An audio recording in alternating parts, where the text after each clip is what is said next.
No, ang nakikinabang. Sabi ng iba, buhaya ng bayan. No? Kaya sabi ng iba, may nanood sa akin, pag tinitirak sila, fake news naman balita mo. Sabi sa akin, sa'yo fake news din. Paano maging fake news? Ay, nandito ko araw-araw, lumalabas ko araw-araw. Di ba? Totoong mga OFW ang harap ko. Paano maging fake news? Tama? Hindi to kopya-kopya. Kaya kung kayo ay mahilig manood sa mga YouTube channel, wag na sa fake, huwag na kayo manood sa yung puro fake ang mga pinapalabas. Kumukopya sa iba, papalabas ka ng YouTube channel. No? Yes. Tapos wala namang katotohanan. Mas maganda, manood kayo sa channel na ibibigay ko sa inyo. Kasi bakit? Pag may nag-bash doon, ay, fake news to. Sabihin niyo, ano fake news? Baka ikaw, sabihin mo, baka ikaw ang fake news. Lahat, mukha mo, pati mukha mo fake. Ay, nandoon kami, nagati ng pidos eh. Di ba? O, ngayon, kaya mapapatunayan yun, hindi fake news. Lahat ng nilalabas, mapanood nyo sa channel na ibibigay ko sa inyo. Bakit? Bukas, pag sinilip nyo, yung YouTube channel na yun, sinearch mo kung anong date ngayon. Pizza ano ngayon? March 31. Search nyo, March 31. Pag nakita mo, March 31, i-click mo. Pag click mo, sigurado, ang unang makikita mo doon, mukha mo. Bakit? Kaya kung sino pinakamaganda, malakas tumawa dito, siya ang unang mag-viral. Kung gusto mo, mag-viral na agad, try nyo, i-search, Kagapay. Search nyo, Kagapay. Oh, malaman nyo kung sino yung Kagapay na yun. Kagapay, tapos space, DCTV. Kagapay, space, DCTV sa YouTube channel. Sa YouTube ha. At kung sinerch mo yan sa, mayroon din yan doon. Sa Facebook, mayroon din yan doon. Kagapay space, ACTV. Oh, hindi. Makita nyo na kasumbrero kulay itim. Ako'y mga Nakasalamin kulay itim. No? Na parang cowboy. Yan. Walang iba. Siya na yun. Siya na yun. Sino? Dahil nakita nyo na, wala kayong ibang gagawin. Pwede, i-subscribe nyo. Bakit? Pag sinubscribe nyo, laging updated na kayo sa lahat ng mga ganapan sa loob at labas ng ating bansa. No? May problema ka, pwede kang makipag-unayan dyan. Okay? Nakita nyo na, sir? Gusto na ko. Gusto mo live tayo? Pag nag-live tayo, sigurado ngayon, marami na nakapanood sa'yo. Yung pamilya mo, matagal mo nang tinataguan. No? Ngayon makikita ka na kasi naka-live. No? Okay. Ano live? Hindi na? Hindi na, ma'am? Ngayon, sabihin mo na, hi. Shout out po sa ating mahal sa buhay. No? Nasa probinsya. Mapapanood kayo dyan. Kaya pag, no? Sabihin mo, matagal na akong nagtatago. Hindi naman talaga nagtatago. Nag-abroad, naghanap lang ng trabaho ngayon. Paalis na ako. Nandito na ako sa Pidos. No? Nandito na ako sa Pidos. No? After mag-Pidos, alis na ako. Wow. Makatulong ka na sa pamilya mo. Okay. So ngayon, mas maganda malaman yung pangalan ko bago ko magpapatuloy, no? Ang pangalan ko pala, dapat alam niyo lahat mga katay sa harapan, ha? Alam niyo kung ano yung pangalan nila. Dapat may mga number kayo sa kanila. Na pag oras ng sabas kayo mansa, may problema. Magtanong kayo, may mapagtanungan kayo. Hindi yung tanong ka lang ng tanong dito. No? Tapos hindi mo naman alam ang pangalan niya. Tapos wala man ang number na binibigay sa'yo. No? Hindi mo alam, naloko ka na pala. Okay! Ngayon, ang pangalan ko, ito na. Gusto mo malaman, ma'am? Gusto mo ang pangalan? Okay. Ito ang pangalan ko, Bebe, Mrs. Sam Carlos, nagkakot sa Dinami Papilos, Marigang Starlay. Ay, balik ka tanong, Mrs. Sam, ano naman ako sa business niyan? Ang lagi kong sagot, ganito, mamaya, hindi mo malalaman ang buong detalye sa akin. Mabilis ba ako magsalita, ma'am? Mabilis? Mabilis. O anong gusto mo, ma'am? Mabilisan o matagalan? Matagalan. Kasi pag matagalan, talagang fair mo, tama? Fair mo, kung ano ang kausapan dito. Dahil paglabas mo, may natutunan ka. Di ba? May sinabi pa ako masama mo, wala. Wala. Masama pakiramdam, hindi. Hindi naman ako lang masama pakiramdam. Bilis-bilisan ko na lang, no? Okay, parang hindi magandang panahon ngayon. Okay, maganda na. Sinabi kanina, ma'am, alas 3. Sinabi ni ma'am, alas 2. Ang oras sa buong Kapulan, alas 12. Ano, ma'am? Alas 12? Alas 12:30. Umakauwi ka ng maaga. Yes. Welfare assistance, din isunod ko yung contract, then departure tips. After ng departure tips, bigay ng certificate. No, wala kasing speaker ngayon. No, medyo si Ma'am Sandra din, siya ang signatory ng PIDO certificate. Pero ako signatory din naman. Siya po ay accredited facilitator ng accredited din naman ako. No? Kaya pagdating sa part ko, ang daming PIDOs dito. PIDOs sa taas. Yung part nila is part ko. Yung part ko lang, hindi nila part. Bakit? Just in case, emergency, pag may problema. Hindi lang dito sa Pilipinas hanggang pagdating sa labas ng bansa. Umaksyon. Ura mismo. Just in case of emergency. Kaya ngayon nilakad pa ako. Pag tumawag sa akin Bacolod, sa Negros Occidental, yung kapatid na sa Oman, nakakulong ngayon. Kaya, yan, papasukin ko dito. May tumawag pa isang agency. May tumawag pa isang grabe. Kaya halos ubos ng oras ko. Dito sa pagtutok ko, dati-dati 1.5 hour. Wala pang lockdown. Maganda pang sahod noon. Ngayon, after ng lockdown, bumalik ako. Walang sahod. Kaya medyo maiksi na lang ang part ko. No? Hindi na abuti ng ano. So baka 2:30 makalabas na kayo. Ayos? O earlier than 2:30. No? Okay, siyempre, hindi na ako kakain. Wala kaming bigas eh. Okay. Tubig-tubig na tayo nito. Okay? Concentrate lang. Yung ipapaliwanag ko sa inyo ngayon, it's about welfare assistance just in case of emergency. Wala sa may problema sa labas ng bansa. Kung anong dapat gawin. After magpidus, akala mo okay ka na, yung pala may problema ka. No? So kaya ako magbibigay ng mga tips sa inyo. Huwag kayong matakot. Kasi kadalasan, kaya ako pinapahuli lagi kasi gusto ko malaman kung kamusta yung excitement mo. Kung matapos may explain sa inyo, kung nilalaman ng module.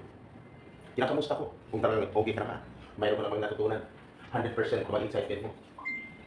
Yan ang tanong ko lagi. Bakit? Kung 100% ang excitement mo, tatanungin kita ulit. Sure na ba na makaalis na kayo? Di ba? Yan ang katanungan ko lagi. After magpidos, may certificate ka na. After magpidos, sigurado ba? Makakaalis ka na. Yan ang katanungan ko. At marami pa akong itatanong na ayon sa batas. Na pag nalaman mo, yung 100% na excitement mo, may tendency mauubos. Yung 100% na excitement mo. Bakit? Tuwing tanong ko at may nangyari sa'yo, magbawas ako ng 20% doon sa excitement mo na 100%. 5 times ako magbawas. 5 times 20 equals 100. Kaya kung naubos yung 100% na excitement mo, bawat may nangyari sa'yo, 20% yung ibabawas ko, nakalima ka, eh di ubos ang excitement mo. Tama? Kaya dito sa part ko, marami na lang nakakaramdam ng parang hindi maganda. Takot. Kaya iba, hindi pa ako nagsimula. Yung magtatanong kayo. Magtatanong lang sa aking padala sa kanya sa Pidos. No? Kasi bago umalis, pumunta ng Pidos, ihanda yung sarili niyo. Mamaya may speaking doon. Lahat ng babanggitin niya. Katakot-takot. Kaya pag narinig nyo, yan ang nag-umpisa na. No? Lumabas na kayo at tumawag na kayo sa akin. Pagtawag kayo, ma'am. Nandito na po. Bakit? Sabihin siya, mag-ingat kayo. O may basta-basta maniwala. Kung may nagsabi sa'yo, bago ka pumunta dito, mag-isip ka kung sino. No? No? Mag-isip ka, bakit ako diniscourage? Pagdating ko, may speaking mo. Kasi, magkabasa-basta maniwala. Bakit diniscourage ka? May tendency, yung nag-discourage sa'yo, may balak na hindi maganda sa'yo. Ingat. Kaya maraming salamat kung may taga-agency dyan. Maraming salamat. Sobrang bait nyo. Dito nyo pinadala ang inyong mga aplikante. No? May marinig na sila sa akin, nakatakot-takot. Hindi ibig sabihin, binanggit ko yan upang takutin sila. Ang purpose ko lang, may matutunan sila. Tama? At may handa nila ang kanilang mga sarili. Hindi lamang dito sa Pilipinas. Paglabas pa lang sa Pilos, hanggang pagdating sa masa-masa, dapat magiging handa na sila. Bakit? Hindi madali ang pagiging buhay OFW pagdating sa labas-labas. Tama? Hindi madali. Kailangan ko sila sabi, pag pinasok mo ang buhay OFW, alam mo kung ang pinasukan mo. Bakit? Hindi madali. Ihanda mo. Kaya magpasalamat kayo. Dito ka pinadala ng agency mo, ibig sabihin mahal ka ng agency mo. At hindi ka lang mahal ng agency mo, mahal ka namin, mahal kita, mahal ko rin. Mahal din namin ang agency mo. Bakit? Kasi pag isang OFW walang natutunan, ang iniisip lang, Pidos certificate after ng pagpidos. No? Paglabas wala namang natutunan. Pag may problema pagdating sa labas ng bansa, walang ginagawang. Hindi mo nakasolusyonan ang kanyang problema. May ibig sabihin, walang natutunan yan noong magpidos. Dahil walang natutunan, hindi nasolusyonan ang problema niya. Hindi lang siya, may problema. Apektado ang pati pamilya, pati agency na nagpaalis sa Pilipinas. Apektado sa kanyang problema. Tama? Tama. Kaya kung bakit ako nandito, ang purpose, just in case of emergency. Sir, alam mo ang mukha? Alam mo ba ang mukha? Nagkaong may emergency. Sinadya ko lang yan. Itabi-tabi natin. Tutok. Kaya ako nandito. Mr. Sam, ang pangalan ko. Mr. Sam, sige, ipagpatuloy mo na. Ano ba ang dapat mong sasabihin sa amin? Maghintay ka. Ito na, umpisan ko na. Dapat concentrate yung focus ng mind sa akin. No? Sabi ni Ma'am sa mukha ko daw. Bahala ko, Ma'am. Kumututukan mo ang mukha ko. Hanggang sa pagkatapos ko dito. Magkatuloy ka. Tumoto ka, hindi sa katabi mo, hindi sa cellphone mo, at hindi sa baba na may nag-antay sa'yo. Okay? Kasi bakit? Napaka-iksi ng oras ko. Napakaganda para sa inyo. Kaya yung aking channel, ang Kaagapay ECTV, no? Akong kinuha ang tagapagsalita dito. Kaagapay ECTV, no? Kapag marinig yun, minsan sa pagbabalita kasi sa radio, iba naman ang pagbabalita ko sa radio, sa extra. Sa diyan naman, ang pagbabalita ko diyan. Pag halimbawa, ginawa ko parang balita, pag sinabi, marinig mo sa extra diyan. Wala sa loob sa balita, ito ang yung Kaagapay, si Kaagapay natin sa Kaagapay ECTV. Ang Kaagapay ECTV, patuloy na nag-good, nagmamasi, mapaarawan, at sa kailaliman ng gabi. No? Pero sa radio, pag sinabi, wala, dati-dati. Year 2000, pag nagbalita ko sa radio, sinabi ko, mula sa Manila ito, mula sa Luzon, Makati, sa Makati, 141, oras, pinanamit, lakas 50,000 watts, DWIC, ako rin po yun. Sa radio, pag sinabi mula sa Luzon, Manila, ito ang RH News, kami ka po sa Amat Linggo, sa pagbabalita, so ako rin po yun. Sabi niyo, akala namin kanina talon. Kasi nagsasabi ko, talo ba talon? Hindi, no? Okay! Saan ka pausa? Mr. Shan, ano yung mga dapat mong sabihin? Ito na, magtatanong, sino mga ex-abroad ka sa mga ex-abroad? Thank you. Welcome po sa inyo lahat, mga ex-abroad. Thank you po sa pagkasa ng mga kamay. Sino mga first-timer tayo sa mga kamay? Thank you. Welcome po sa inyong lahat, mga first-timer. First-timer? Sino mas marami? Kayo o ex-abroad? First-timer. Ex-abroad? Magtatanong ako sa inyo, ha? Magtatanong na. Ex-abroad naman. Sino 20 years sa labas ng bansa? 20 years. 15 years. 10 years. 10 years. Okay. Ano trabaho mo doon, ma'am? Dati? Nail technician. Oh, grabe, no? Mga technician, mga kuko. Taga-putol, taga-lugtong, mga kuko. Kaya mo lumutong ng mga kuko. Okay. Nail technician.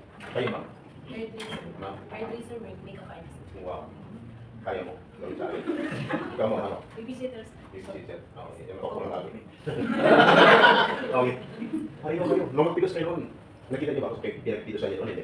Hindi. Hindi. Ma'am, ako hindi po rin ako nakita. Ikaw, ma'am, hindi rin. Hindi rin. Tama. Kasi sa pinagpilusan nyo, wala naman talaga ako doon. Tama. Kaya hindi nyo ako nakikita. Oo. Kamusta? May naipon, ma'am? Anong naipon? Ano ito pagpatayo? Ikaw, ma'am. Nakapagpatayo rin. Kayo, ma'am. Nakapagpatayo rin. Okay, ikaw, ma'am. Nakapagpatayo rin. May anak, ma'am. May anak. Ikaw, ma'am, may anak. Ikaw, ma'am, may anak. Ikaw, ma'am, may anak. Walang anak. May asawa. Hindi ko po alam. Hindi naman ito tinatanong eh. Kung tinatanong mo. Ma'am, ilan ang anak? Dalawa. May asawa? Meron. Ilan? Meron. Ano na? Na-dispose na? O ano na? Na-discharge na? Okay. Huwag na natin talagang doon. Huwag na natin talagang doon. Ngayon ganito. Sino may naging karanasan sa labas ng bansa yung sobrang hirap? Yung bad experience meron? Nakaranas ka, ma'am? Hindi. Hindi. Ikaw, ma'am? Hindi rin. Meron yan? Yung parang ayaw mo nang magtrabaho, gusto mo nang umuwi ng Pilipinas, meron? Wala. Wala naman, ma'am. Sa mga household, yun na sa bahay. Yung sinisigawan ka, pagkatapos kulang ka sa pagkain, puro sigaw inabot mo. Ikaw, ma'am, naranasan mo. Tali ko lang dito, ma'am. Tali ko, ma'am. I-share mo. I-share mo yung nangyari sa labas ng bansa. Sige, ma'am. Anong nangyari sa labas ng Latin ito? Galing po ako ng Saudi Arabia. Yes, ma'am. 10 months lang po ako kasi pumutok yung barcos ko sa paan, hindi ako pinapagamot ng amo ko. Tapos, May sakit ka, hindi ka pinapagamot? Tapos, sige, ma'am. Puro lang pangako na ipapagamot pero walang nangyari. Anong sakit mo noon, ma'am? Yung sa barcos po pumutok yung namaga po. Varicose. Bakit lumaki? Nang lumaki? Eh kasi po third floor, ang inaakyat baba. O, anong nangyari? So, walang pahinga. Namaga yung paa ko tapos yung barcos ko pumutok. Pumutok? Tapos po, sa pagkain naman, kung may matira sila, may makain ako. Kaya pag sasahod po kami, nagtitira kami ng kasama ko ng pera ng pambili ng pagkain. Tapos yung ibang kabayan, nagbibigay sa amin kapag nagsundo ng alaga, nagbibigay ng pagkain sa amin. Nakailang taon ka doon, ma'am? Hindi, 10 months lang po. 10 months lang. Nagpunta po kami ng polo ng kasama. Hindi ka naman sinasaktan? Hindi. Hindi ka lang pinapagamot? Puro lang pangako. Meron palang ganyan nangyari? Ilan ang anak mo, ma'am? Dalawa po. May asawa ka? Opo. Anong trabaho? Eh, yung una po, yung kasal po kami, military. May una ka? Iniwan ka? Ako nang iwan kasi babaero po. Babaero? So may pangalawa ka? Meron po. Mabait naman ngayon. Sigurado kapag balik mo, nandyan pa rin yan? Hindi ko po alam. Ma'am, sumahod ka nun? Hindi. Yung last po, din ako pinasahod. Hindi ka pinasahod, kaya pinayagan ka lang umuwi ng Pilipinas. Hindi po ang ano sa akin, yung na po. Tinurn over na ko lang po sa agency. Hmm. Kasi nga po, magpapagamot nga po ako dito. So dapat obligasyon ng kampanya yan, employer na ipapagamot ka. Sana po, ayaw ko pang umuwi. Gusto ko ipagamot nila ako para transfer ako sa ibang amo, pero hindi nila ginawa. Hindi na ginawa. Taga saan ka, ma'am? Taga Bicol po. Bicol ka. Thank you po. Matapang to, taga Bicol. Ma'am, thank you ha. So ano pala, Umalis ako dyan. Guys, may mga pagsubok pagdating sa labas ng bansa na hindi mo alam pagdating mo doon. Kaya magtatanong ako ngayon sa mga ex-abroad. Ex-abroad, masarap buhay o FW hindi? Hindi, kadalasan ang sagot dito. Kaya dapat may handa din yung mga sarili. Sa problema, walang pinipili. Malinaw? Walang pinipili ang problema. Kaya dapat maging handa kung may bawat isa. Mga nurse, engineer, doktor, makakaranas ng mga problems. No? Pagdating sa labas ng kahit anong posisyon. Bakit? Siyempre, ulitin ko ang problema lang walang pinipili. Dapat ang hihanda kayo. Ngayon, sunod ko lang. Ma'am, salamat ha. Ano pangalan niyo pala, ma'am? Maricel Medina. Maricel Soriano. Medina. Medina. Okay. Maging handa kayo. Kung sino mga teachers dito, teacher? Di ba yun? Teacher ka, ma'am? Salamat, ma'am. Ano ang... Ilang taon ka nagtrabaho sa Pilipinas, ma'am? Tatlo? Nag-resign kayo? Nag-transfer po. Oo. Teacher kayo. Anong school? Public? Private? Nagsab po sa public kasi private. Ayaw mo ipagpatuloy sa pagturo dito sa Pilipinas, ha? Malit ang sahod. Magkano sahod mo, ma'am? Ano po? Sa 20. 20,000 na. Kaya pag-abroad ka na lang. Kasi sahod mo ngayon times 5. Pagdating doon, tama? Meron kong teacher dyan. Ma'am, your course is education, tama? Your profession is teacher, tama? What is education, ma'am? Education is like teaching learning process. Ha? Teaching learning process. Training process. Not only for the Video, students, but yes. also for the teachers. Okay. The direct to the point. Education is continuous process of learning. Tama? What is teacher, ma'am? Para may matutunan naman yung mga kababayan natin. What is teacher? Teachers are the ones who help nurture students gain knowledge and be prepared, not just only sa school, but outside Okay. the school. Thank you, ma'am. Mahaba kang magpaliwanag lang. Kaya marami talaga matutunan. Direct to the point. Teacher, ma'am, is a noble profession of the universe. Bakit ka nag-resign? Ma'am, bakit ko alam? Marami dito teacher last month, nasa 120 plus sila. Puro magagaling, pero ang inisa-isang hindi makakasagot sa question. At bakit alam ko ang tinatanong ko sa kanila? Kasi my course is education, my profession is teacher din. Kaya alam ko, di ba? Year, batch 1992 ako. Marami kumukuha sa akin, kahit hindi ako pasado ng ano yung board exam. Kasi hindi man ang course ko. No? Pero hindi ko tinanggap. Bakit? May nag-alok sa akin, umalis ko ng Pilipinas, gusto ko pumasok sa commissioning sa military, sa army. Napabas ko yan, mas alit pa kay Trillanes. No? Hindi ako pinayagan ng magulang ko kasi officer ako ng ROTC, no? Hindi na pumayag.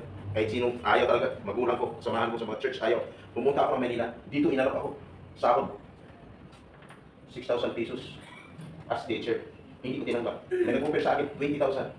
Year 2006. Tinanggap ko. Anong trabaho? Janitor. Bakit? Mas malaki yung sahod ko kayo sa teacher, ha? Limang teacher nga ako, maliit naman ang sahod. Hindi lang ako si janitor. Kaya huwag mong maliitin. Kahit anong trabaho. Kasi bakit baka mas malaki pang sahod niya kaysa iyo. Actually, hindi ako janitor. Hawak ko duty free. Hawak ko 500 na mga security personnel. Ako yung supervisor nila. 1 year nang napromote ako. Pero nag-resign pa rin ako hanggang sa napasok ko ang pagbabalita sa radio pagsusulat sa dyaryo. Hanggang hinayar ako hanggang sa Pidos. Kaya ako nandito ngayon. Naalala niyo ba si Sara Balabagan? Naalala niyo? Nakulong at tinatulan ng kamatayan. Si Sara Balabagan, isang OFW. Nakulong at tinatulan ng kamatayan. No? At pero nagligtas ang buhay sa tingin ng kamatayan. Sabi niya ba, kasi household naman yun. Paano naman si engineer Jan Aquino? Isang engineer, malaking sahod, magandang posisyon, magandang profession. Pero bakit siya nakulong din at tinatulan ng kamatayan? Self-defense lang din ang kailang ginawa. No? Napatay niya rin ang leader ng ibang lahi. 6 pinagtulungan siya, kaya nakulong at tinatulan ng kamatayan. Ganun pa man, napatay, nakulong sila at tinatulan ng kamatayan, biglas pa yung pinagbuhat sa tingin ng kamatayan. Sino tumulong? Kami dati. Year 2000. Wala pa itong mga Pidos na to. Magkasama kami yung dating boss ko. Ang dating boss ko, isang ambassador ng United Arab Emirates. Ako hindi. Nung umuwi siya ng Pilipinas, ang boss ko naging LRC chairman sa Manawag, Quezon City. Ako hindi. Year 2013, nanalo sa congressman ang boss ko. Ako hindi. Year 2013, at the same year, umiwalay ako sa kanya. Yung boss ko ay namatay. Ako hindi. Kaya ako nandito. Just in case of emergency. Ikaw aalis ngayon, lahat tapos ka na sa training. Ang tanong, ready ka na ba? Magtatanong lang, lahat ba ay nakapag-sign ng kontrata? Taas yung mga may nakapag-sign ng kontrata. Kukunti lang ang nakapag-sign ng kontrata. Sino hindi pa nakapag-sign ng kontrata? Taas yung mga kamay. No? Nakapag-sign? Sino mas marami? Nakapag-sign o hindi nakapag-sign? Yung hindi nakapag-sign ng... Yung hindi nakapag-sign, yan din ang marami ngayon. Pero ngayon hindi tumaas ang mga kamay. Habang ko pataas ako ng kamay.